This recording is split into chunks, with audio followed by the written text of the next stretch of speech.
All right, folks. The topic for this week in this week's discussion board is Slackivism. All right, what is Slackivism? That's a made-up word, right?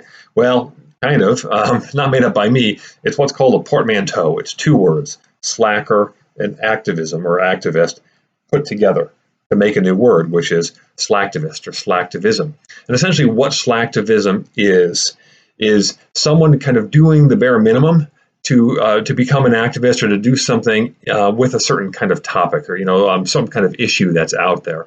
Are you really an activist if you're doing the bare minimum? That's one of the things that people will talk about when it comes to slacktivism. Or can you do the bare minimum and really just kind of do it half-heartedly, but actually still make a difference?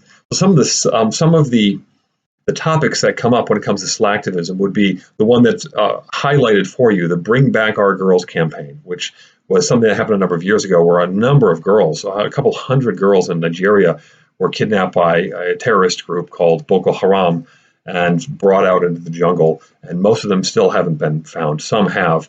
And so a lot of people started using these Twitter hashtags and they changed their profile pictures on Facebook saying, bring back our girls. But that was about it, and nothing really happened. It kind of fizzled out. So that's one example. The ALS Ice Bucket Challenge. I think a lot of you remember that from Facebook, where people were trying to raise money for Lou Gehrig's disease, which is this horrible neurodegenerative disease, and they would take the ice bucket and put it right on their heads and then challenge their friends to do it. Ha, ha, ha. Everyone had fun. Famous people were doing it, and politicians and whatever. But are you really doing a whole lot if you're just doing that and posting it on Facebook? Or is it really kind of all about you? So those are two of the key key examples that are used when we talk about slacktivism, but there's plenty of others. You can think of any hot button topic, any issue related to, some of the protests that we saw last year, for instance, or some issues related to social justice, or, things that happen overseas, when it comes to famine relief or stopping terrorism or all sorts of things.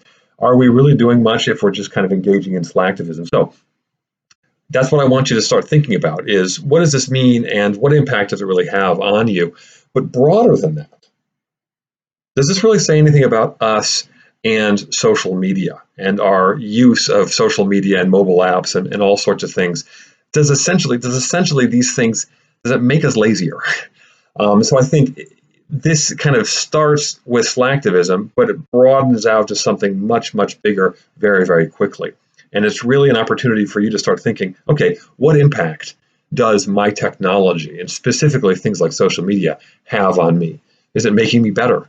Is it making me worse? Is it making me more efficient? Is it making me lazier? So it's a really, really interesting topic.